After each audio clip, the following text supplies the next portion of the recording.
بسم اللہ الرحمن الرحیم الحمد للہ الذی خلق الانسان علمہ البیان والصلاة والسلام علی رسولہ الذی اوتی جامع الکلام وعلى آلہ واصحابہ الکرام الذین بلغوا الاحکام بفصیح الکلام۔ آج دروس البلاغہ میں ہمارا 24 نمبر سبق ہے، جس میں ہم تقدیم کے بقیہ اسباب بیان کریں گے۔ آئیے عبارت کی طرف بڑھتے ہیں۔ والنص على عموم السلب او سلب العموم، صراحت کرنا، تصریح کرنا عمومی سلب پر اور یا سلب عموم پر۔ فالاول، پس پہلا جو ہے یعنی عمومی سلب جو ہے، یکون بتقدیم اداة العموم علی اداة النفی، تو عمومی سلب جو ہے یہ اداة عموم کے اداة نفی پر تقدیم کے ذریعے سے حاصل ہوتی ہے۔ یعنی جب عمومی سلب حاصل کرنا مقصود ہو تو اداة عموم کو اداة نفی پر مقدم کیا جائے گا۔ عمومی سلب کا مطلب ہے سلب کو یعنی نفی کو عام کرنا، کہ ہر ایک سے نفی ہو جائے۔ تو اس کی صورت یہ بیان کی گئی ہے کہ اداة عموم جو ہے یعنی وہ ادات جو عموم پر دلالت کرتے ہیں اس کو اداة نفی پر مقدم کریں گے، تو اس سے عمومی سلب حاصل ہو جائے گا۔ عمومی سلب کا مطلب ہے کہ نفی جو ہے وہ ہر ایک سے ہو جائے گی، وہ عام ہو جائے گی۔ نحو جیسے کل ذالک لم یکن، کچھ بھی نہیں ہوا۔ اے لم یکا ھذا ولا ذاکا، یعنی نہ یہ ہوا ہے اور نہ وہ ہوا ہے، کچھ بھی نہیں ہوا۔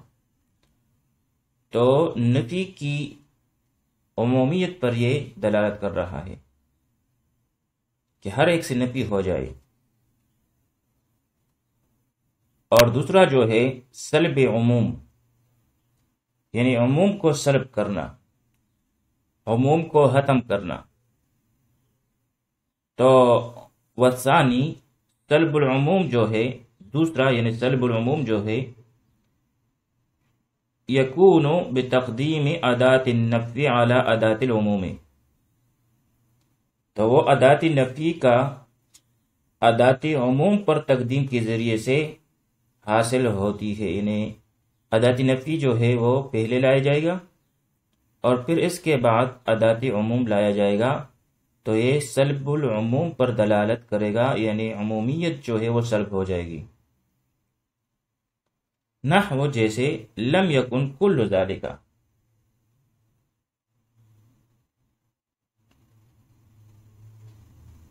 لم یکن کل ذالک، یہ نہیں ہوا مکمل طور پر۔ ای لم یقع المجموع، یعنی مجموع واقع نہیں ہوا، نہیں پایا گیا مجموعہ۔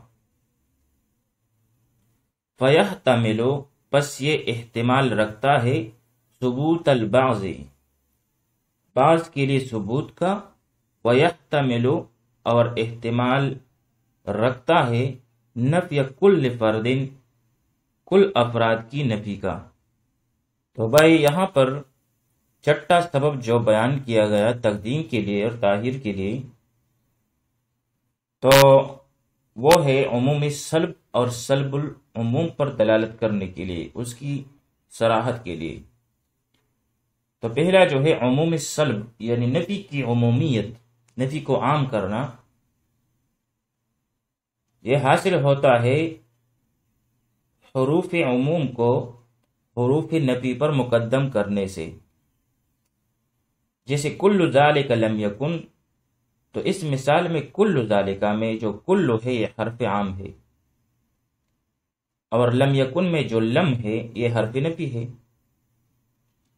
اور کل عموم کا جو حرف ہے وہ حرف نفی پر مقدم ہے، جس کی وجہ سے عموم سلب پر صراحت ہو گئی ہے، یعنی کچھ بھی واقع نہیں ہوا، نہ یہ اور نہ وہ، یعنی عموم سلب میں سلب جو ہے وہ عام ہوتا ہے، یعنی ہر فرد سے نفی ہو جاتی ہے،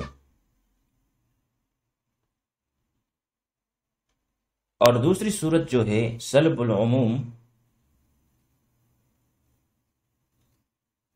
یہ جو ہے حرف نفی کو حرف عام پر مقدم کرنے سے حاصل ہوتا ہے، یعنی پہلے حرف نفی لایا جائے گا اور پھر اس کے بعد حرف عام، جیسے لم یکن کل ذالک، یعنی مجموع واقع نہیں ہوا۔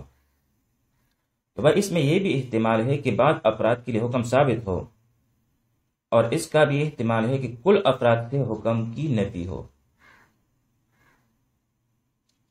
سلب العموم میں حکم کی نفی ہر فرد سے نہیں ہوتی، بلکہ بعض افراد سے ہوتی ہے، باقی بعض افراد ان میں یہ بھی احتمال ہے کہ حکم کی ان افراد سے بھی نفی ہو، اور یہ بھی احتمال ہے کہ حکم کی ان سے نفی نہ ہو۔ اس کا خلاصہ یہ ہے کہ جب عموم سلب مراد ہو تو اس وقت حرف عام کو حرف نفی پر مقدم کریں گے، جیسے کل ذالک لم یکن، تو اس وقت ہر فرد سے حکم کی نفی ہوگی،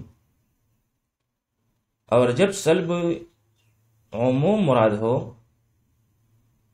تو اس وقت حرف نفی کو حرف عام پر مقدم کریں گے، جیسے لم یکن کل ذالک،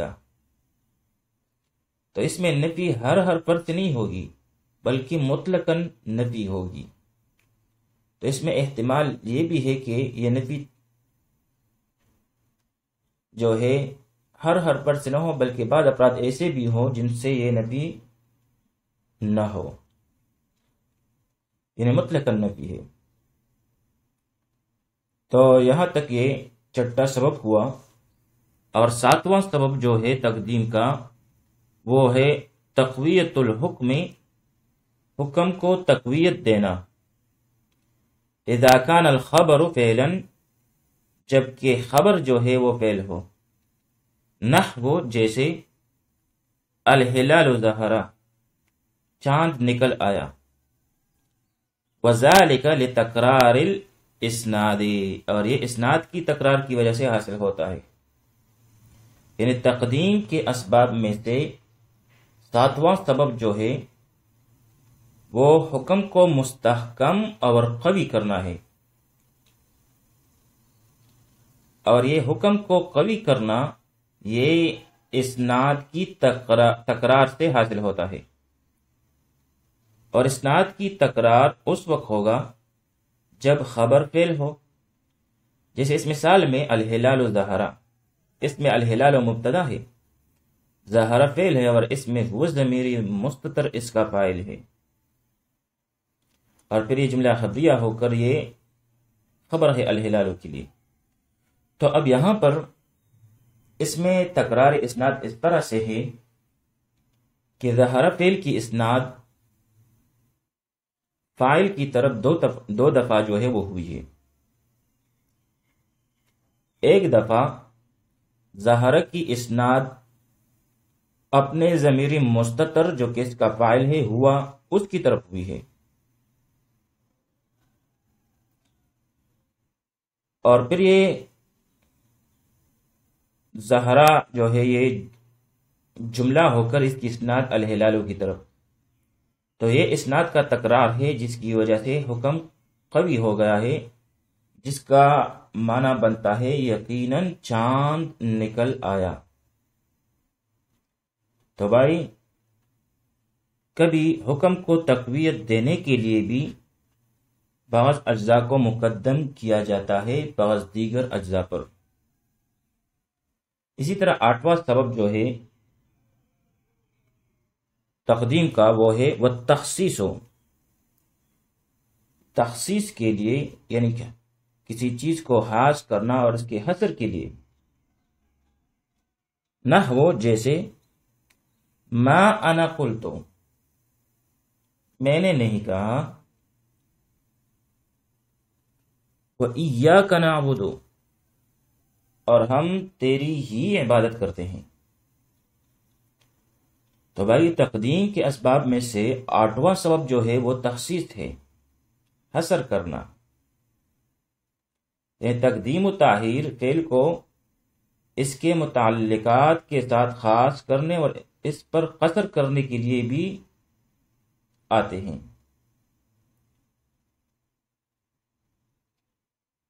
یعنی جس جگہ تقدیم ہوگی عموماً وہاں تخصیص بھی ہوگی۔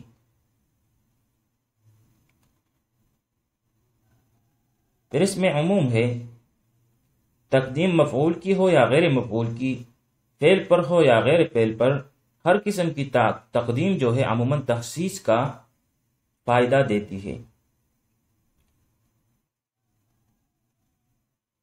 جیسے یہاں پر جو مثال ہے ما انا قلتو، میں نے نہیں کہا، تو اس مثال میں انا ضمیر فاعل جو ہے وہ مقدم ہے، اس لیے اس میں تخصیص پیدا ہو گئی۔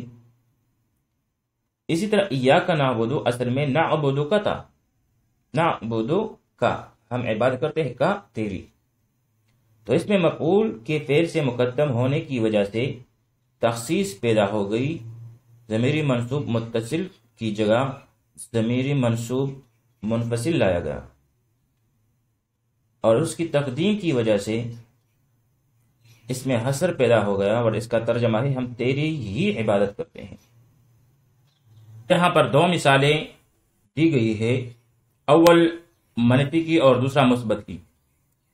منفی کی مثال جیسے ما انا قلتو، میں نے تو یہ نہیں کہا، تو اس جملے میں مسند الیہ یعنی انا کی تقدیم کی وجہ سے اس میں حصر پیدا ہو گیا۔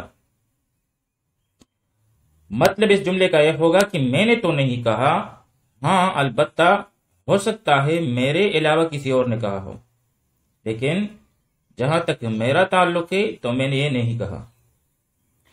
تو اس جملے میں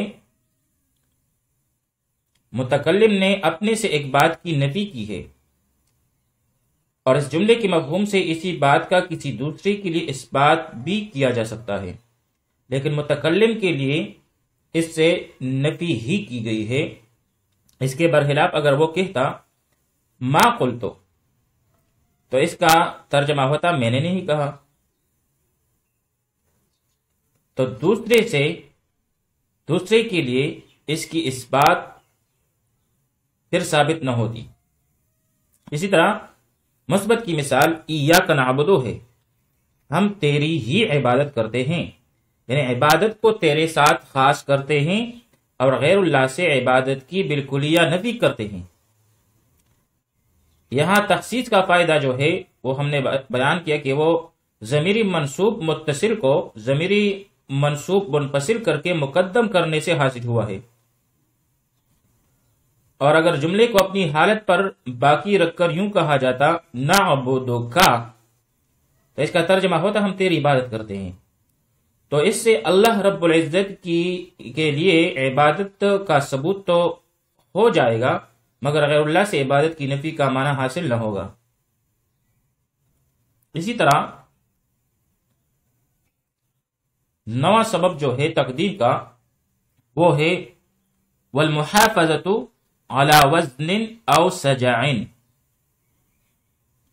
وزن اور سجع کی حفاظت کرنے کے لیے کبھی بعض اجزاء کو مقدم کیا جاتا ہے۔ تو یہاں پر 2 باتیں ہوئی، ایک وزن اور دوسرا سجع۔ فالاول، وزن کی حفاظت کی مثال نحو جیسے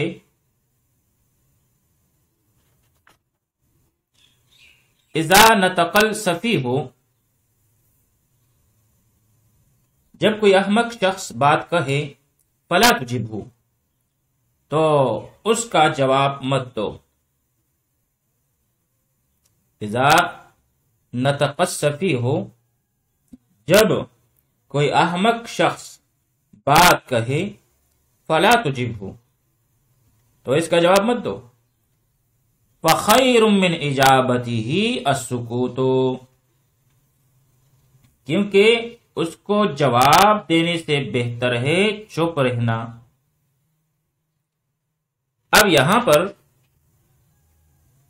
شعر مذکور میں خبر جو ہے خیر من اجابتہ، اس کو مبتدا جو کہ السکوت ہے اس پر مقدم کیا گیا ہے۔ اصل میں تھا السکوت خیر من اجابتہ، السکوت مبتدا خیر من اجابتہ اس کے لیے خبر، لیکن یہاں پر خبر کو مقدم کیا گیا ہے، جبکہ حق تو یہ ہے کہ مبتدا کو مقدم کر لیا جاتا اور خبر کو مؤخر، لیکن ایسا یہاں پر کیا گیا، یعنی خبر کو مقدم کیا گیا شعر کی وزن کی رعایت کے لیے اور حفاظت کے لیے۔ اب یہاں پر نطقہ سیاہ واحد مذکر غائب، بس اس بات پہلے ماضی معلوم اسباب ضربہ یضربو، جیسے نطق ینطق نطقا بمعنی بات چیت کرنا، گفتگو کرنا۔ سفیہ بمعنی جیسی صفت ہے بمعنی بیوقوف۔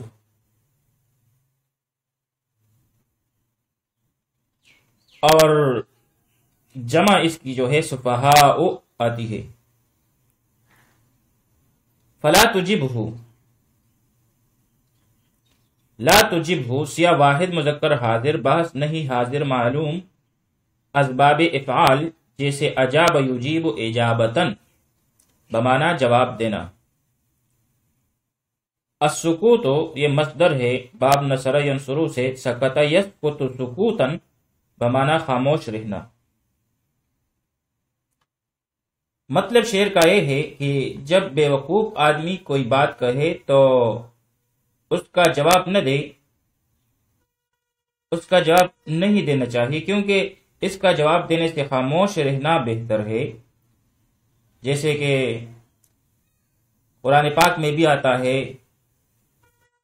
وَإِذَا خَاطَبَهُمُ الْجَاهِلُونَ قَالُوا سَلَامًا، جب اللہ کے بندوں سے جاہل لوگ بات کرتے ہیں تو وہ ان کی جہالت کی وجہ سے ان سے الجھتے نہیں، بلکہ سلام کہہ کر ان سے کنارہ کش ہو جاتے ہیں۔ تو بھائی یہاں پر محل استشہاد اس کی وضاحت بھی ہم نے کر لی کہ خیر من اجابتہ ہی جو خبر ہے اس کو مقدم کیا گیا ہے وزن کی حفاظت اور رعایت کے لیے۔ آئیے اب اس شعر کی ترکیب بھی پڑھ لیتے ہیں۔ اذا شرطیہ، نطقا فعل، اور السفیہ مرفوع بضم لفظن ہو کے یہ فاعل ہوا نطق کے لیے۔ پھر فعل اپنے فاعل کے ساتھ مل کر جملہ فعلیہ خبریہ ہو کر شرط۔ فلا تجبہ اس میں فا جزائیہ، لا تجبہ، لا تجب یہ فعل ہے اور اس میں انت ضمیر مستتر اس کا فاعل اور ہو مفعول بھی۔ پھر فعل اپنے فاعل اور مفعول بھی سے مل کر جملہ فعلیہ انشائیہ ناہیہ ہو کر یہ جزا ہے ما قبل کی شرط کے لیے۔ پھر شرط اور جزا مل کر جملہ شرطیہ ہو کر یہ مغلل ہے، اور آگے اس کے لیے تعلیل بیان کی گئی ہے۔ فخیر اس میں فا تعلیلیہ ہے، اس لیے خیر سیہ صفت ہے، من جارہ اجابت مصدر مضاف ہی ضمیری مجرور متصل محلن مجرور ہو کے مضاف الیہ، پھر یہ مرکب ذاتی ہو کر من جار کے لیے مجرور، پھر جار مجرور مل کر یہ متعلق ہوا خیر سی صفت کے ساتھ، اور پھر یہ دونوں مل کر یہ خبر مقدم، جبکہ السکوت مبتدائی مؤخر ہے۔ پھر مبتدائی مؤخر اپنی خبر مقدم کے ساتھ مل کر جملہ اسمیہ خبریہ ہو کر یہ مغلل یا تعلیل ہے ما قبل کے معلل کے لیے، اور پھر آخر میں مغلل اور مغلل مل کر یہ جملہ تعلیلیہ ہوا۔ تو بھائی یہاں تک وزن کی حفاظت کی مثال بیان کی گئی۔ والثانی نحو، اور سجع کی رعایت اور حفاظت کی مثال جیسے یہاں پر آیت دی گئی ہے، خذوہ، اسے پکڑو، فعلوہ، پھر اس کے گلے میں توق ڈال دو، ثم الجحیم صلوہ، پھر اسے دہکتی آگ میں داخل کر دو، ثم فی سلسلۃ، پھر انہیں اسے ایسی زنجیر میں ذرعھا 70 ذراعا، جس کا ناپ 70 ہاتھ ہے، فاسلکوہ، اسے جکڑ دو۔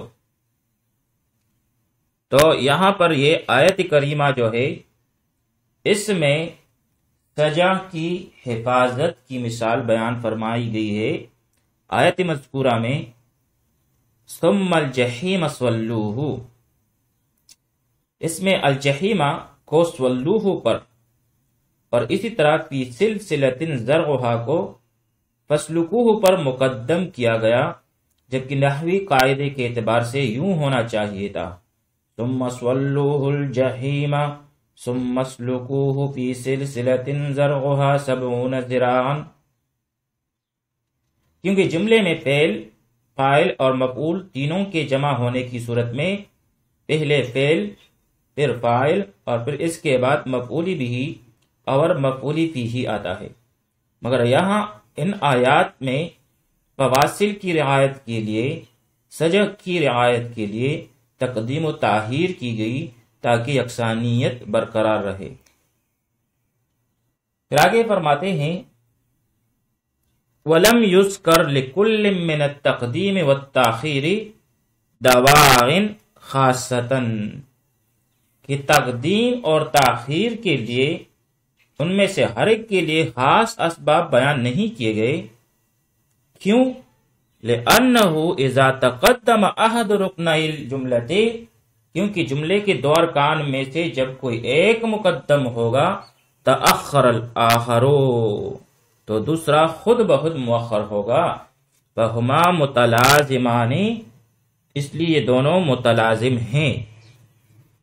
یعنی فرماتے ہیں کہ تقدیم و تاخیر کے اسباب ایک ساتھ بیان کیے گئے ہیں، ہر ایک کے لیے علیحدہ طور پر اسباب بیان نہیں کیے جاتے، اس لیے کہ تقدیم و تاخیر میں تلازم کی نسبت ہے کہ بھائی جب ایک مقدم ہوگا تو دوسرا خود بخود مؤخر ہو جائے گا۔ لہذا تقدیم کے اسباب بیان کرنے کے بعد اب مستقل طور سے تاخیر کے اسباب بیان کرنے کی چندہ حاجت نہیں ہے۔ وصلی اللہ تعالی علی خیر خلقہ محمد وآلہ واصحابہ اجمعین۔